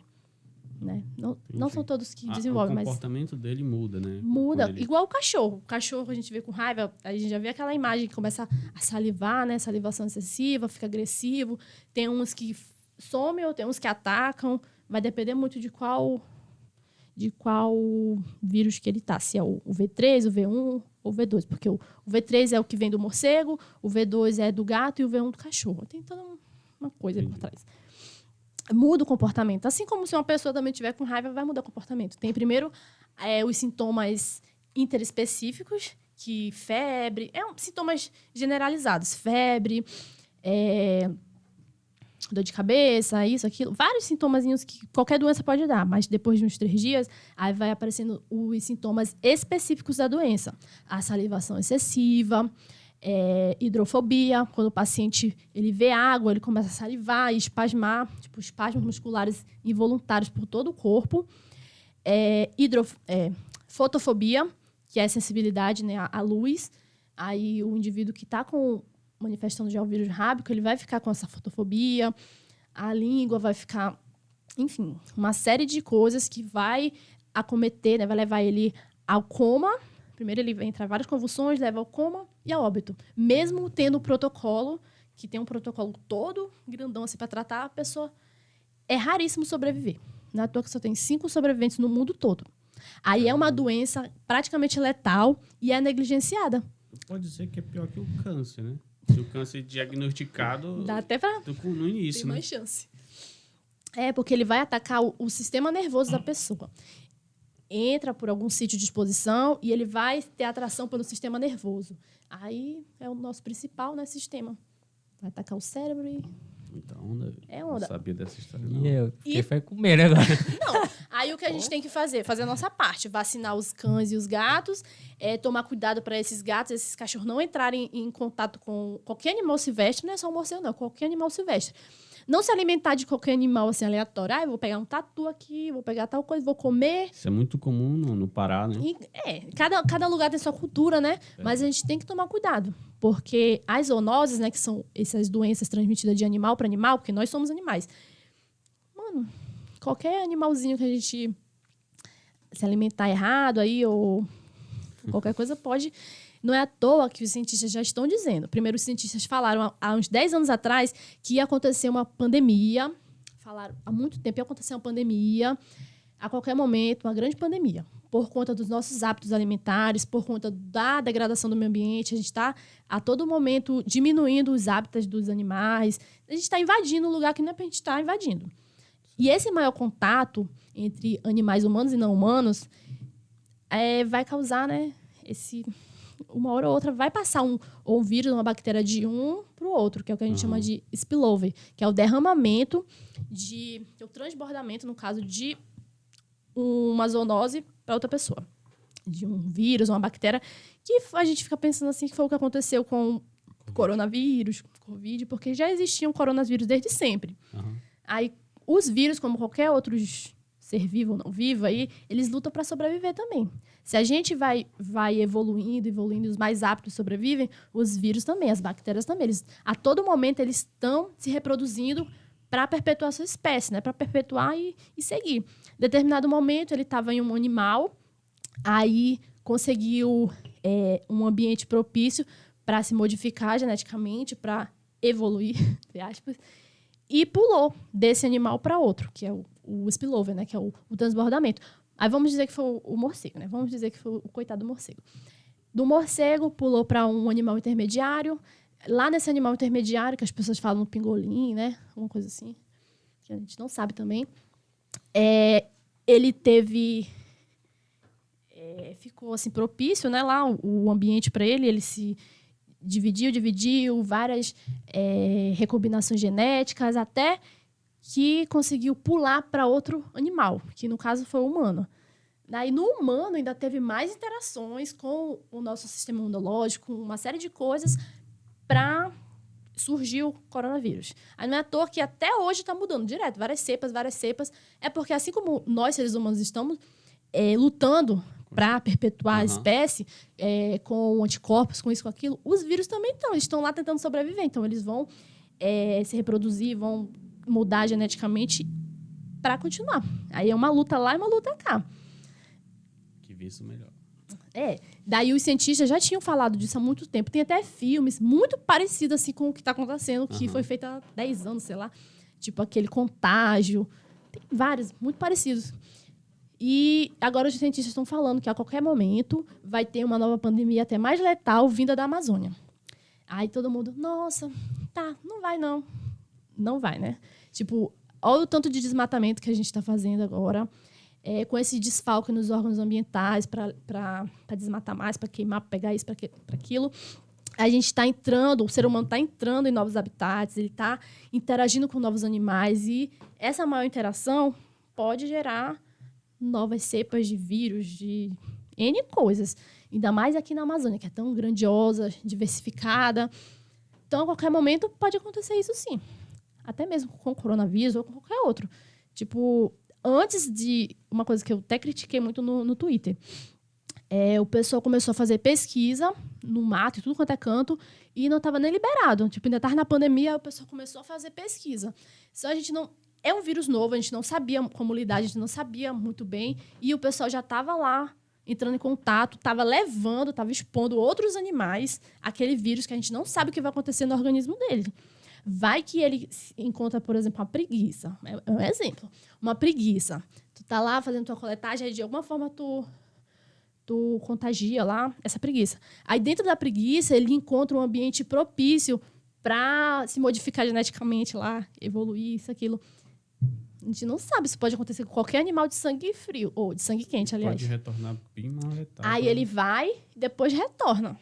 Ou tanto pode causar bastante prejuízo para aquele animal ou para o humano, porque pode acabar com a população de um animal determinado, porque é um vírus novo, igual a gente morre, os animais vão morrer também. Não tem o sistema imunológico, série de coisas. Ainda tem essa questão da extinção, enfim, muita coisa. Aí pode acontecer várias coisas, tanto uma extinção em massa de determinado animal, quanto aquele animal nem ligar, ficou bom, conseguiu lá interagir com o vírus, não aconteceu nada, voltar para o humano. E a gente se lasca mais um pouco com outras e outras pandemias que podem acontecer.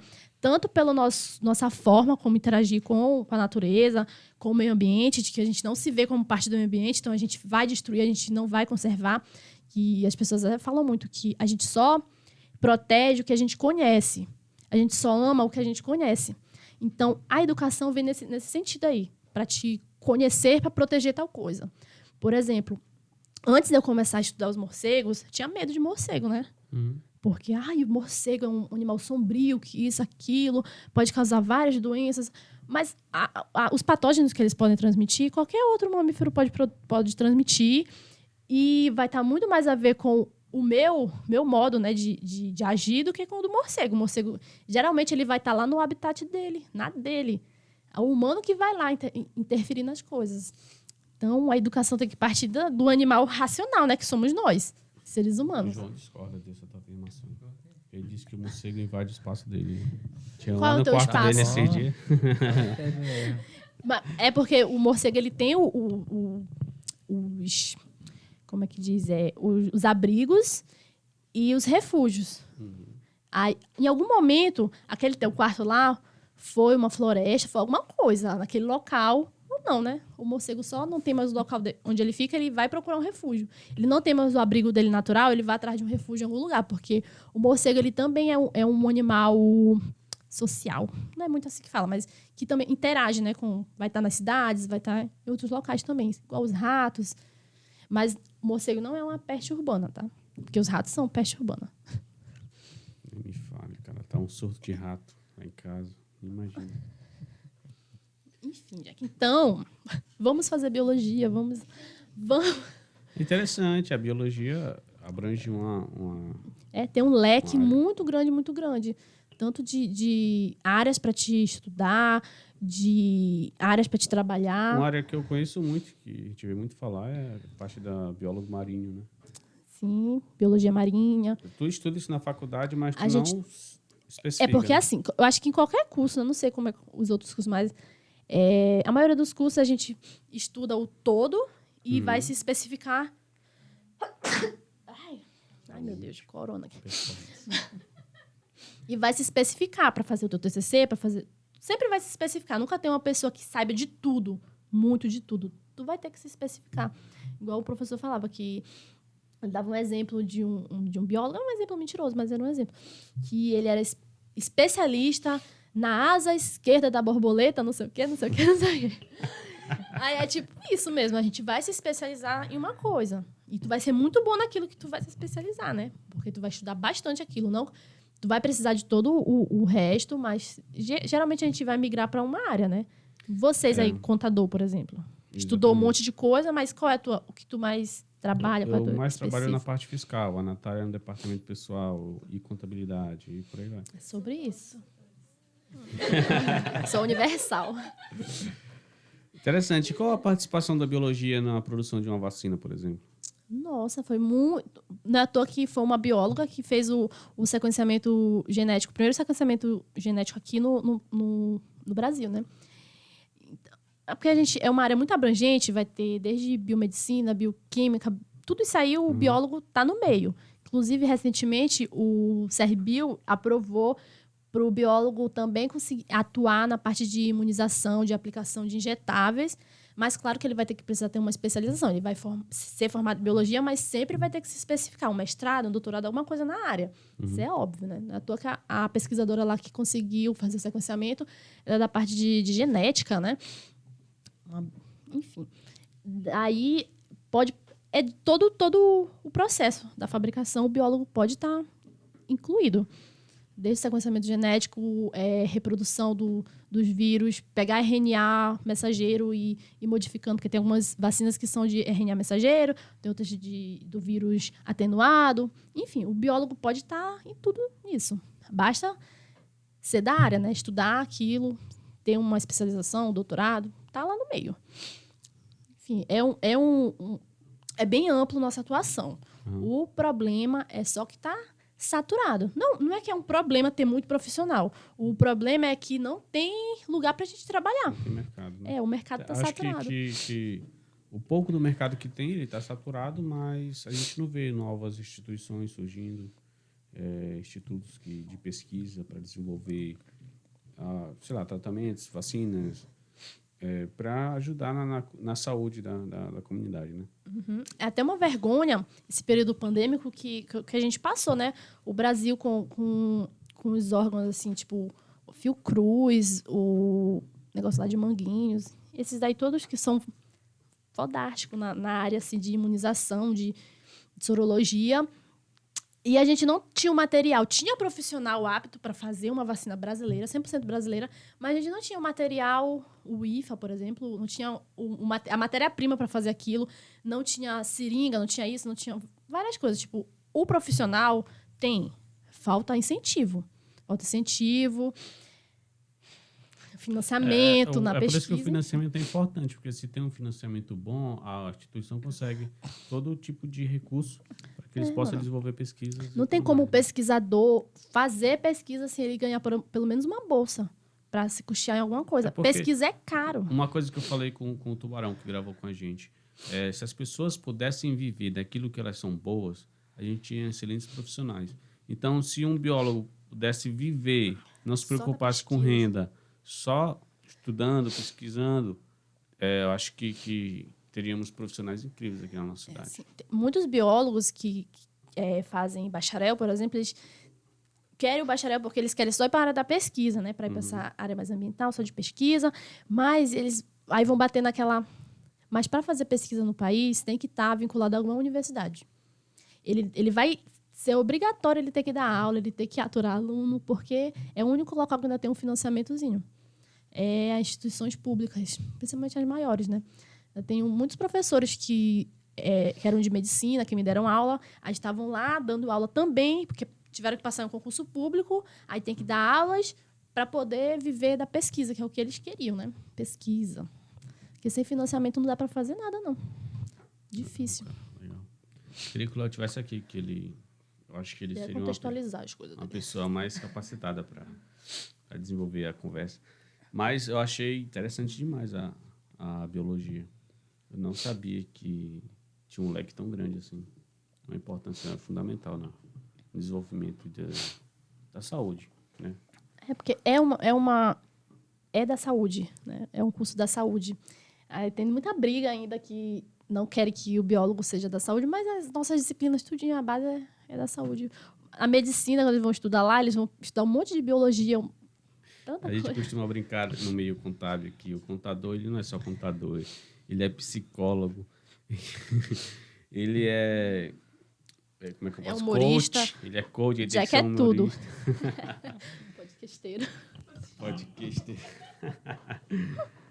Enfim, eu acho que foi muito importante esse podcast hoje para mostrar para as pessoas que querem cursar a biologia entenderem um pouco mais. Aquelas que não têm tanto conhecimento na área estão em dúvida se querem de fato. Porque a gente conhece um pouco do curso, como é a vida de um acadêmico, que não é só estudar, tem toda uma parte política que a faculdade te envolve.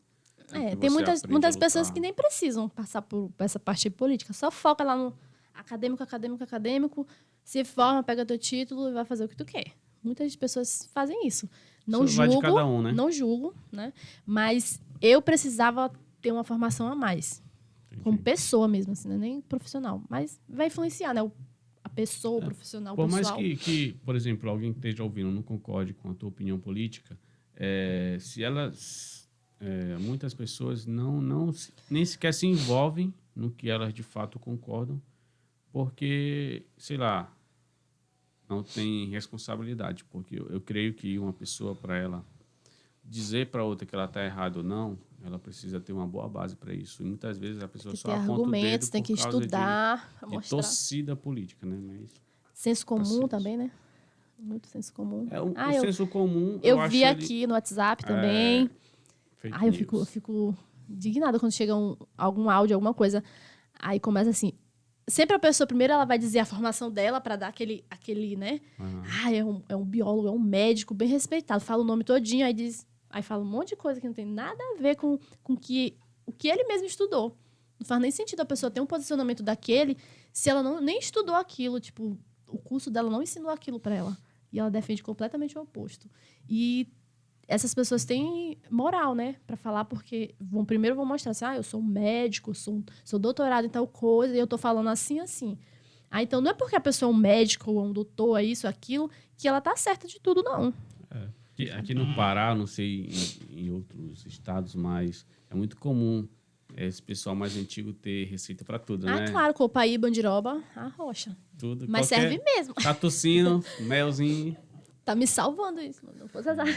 É incrível Não como fosse o xarope da tem- mamãe com tem gengibre. tem muitos remédios caseiros que, de fato... Sim, até porque a base de todo medicamento são as plantas medicinais, são os princípios ativos de várias plantas.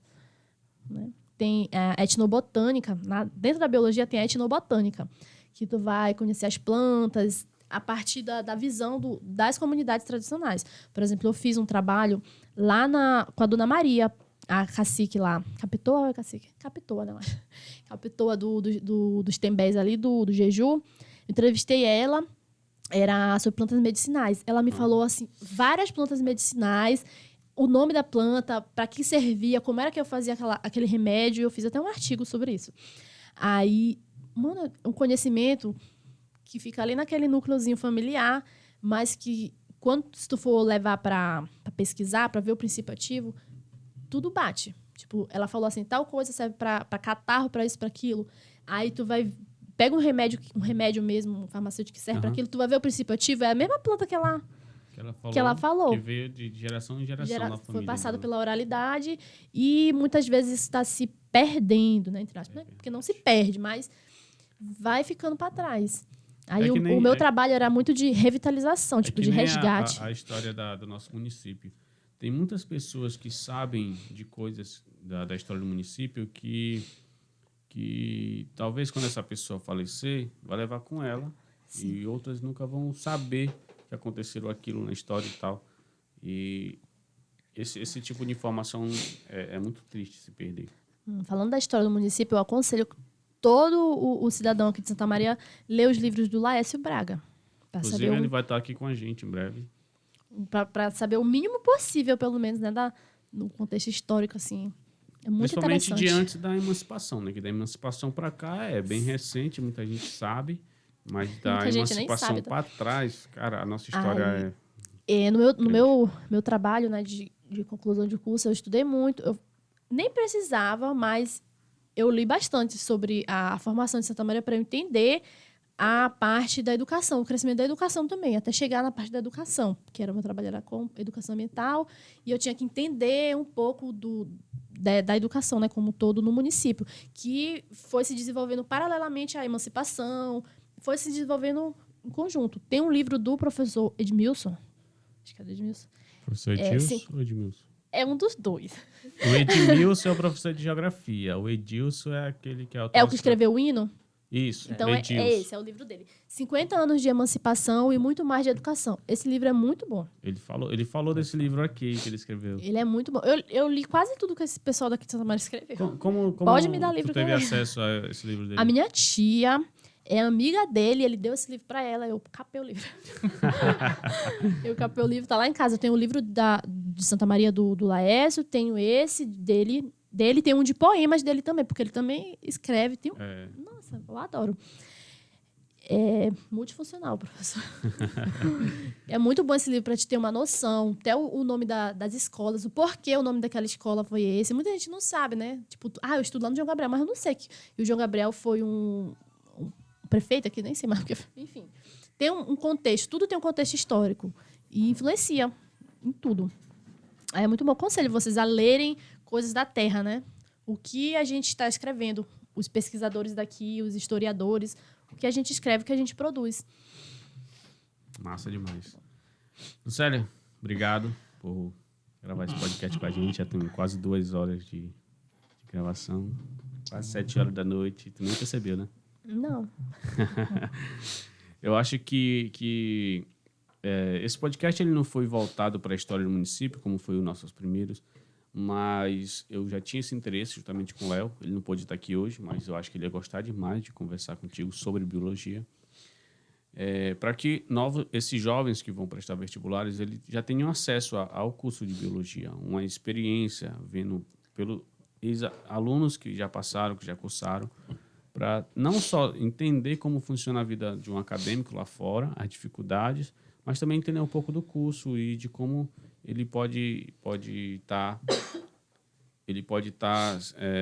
se preparando mais para uma faculdade.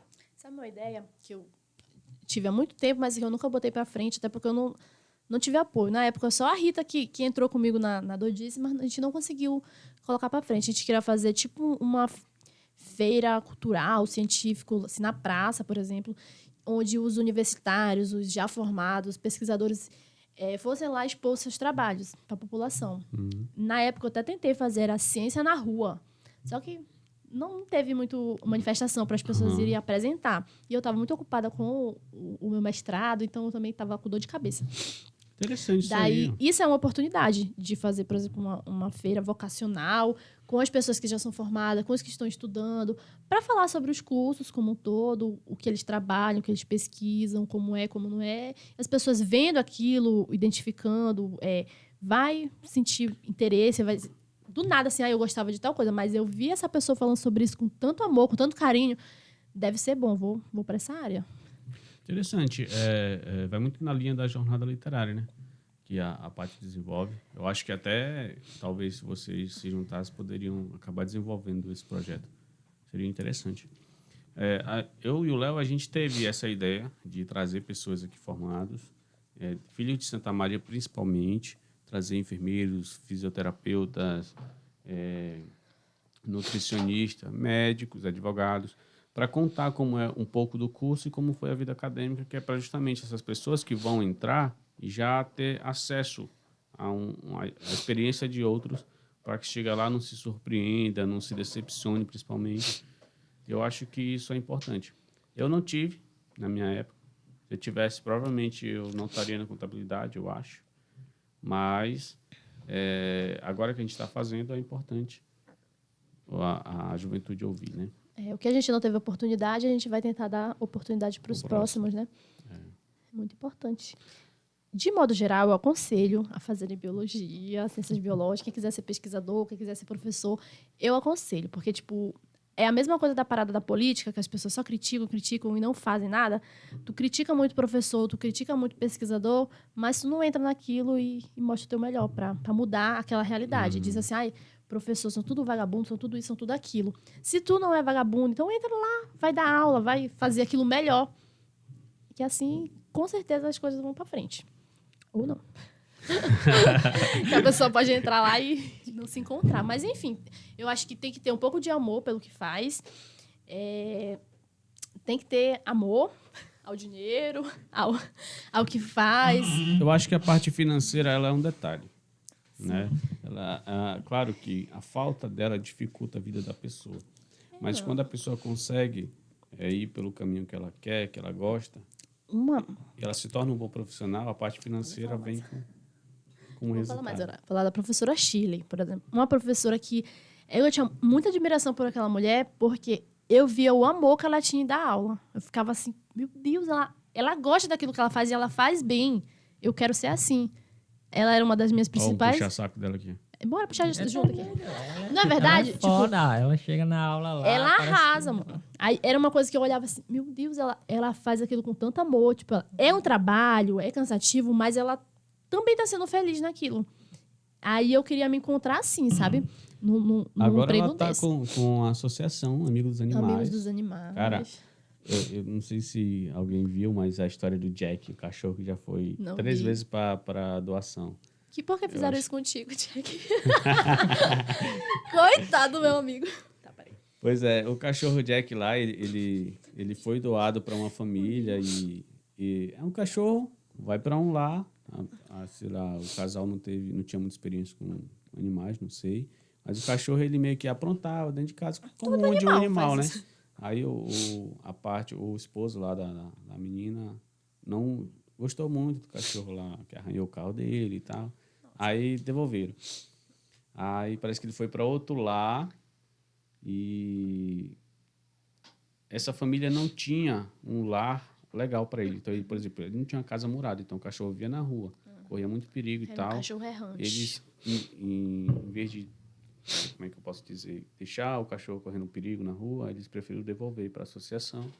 Depois ele foi para o lar de um jovem, e esse jovem meio que largava o cachorro lá, deixava à tona, e a associação recolheu de novo, porque ele fugia, né? Fugiu e ela acabou pegando ele de volta e não devolveu.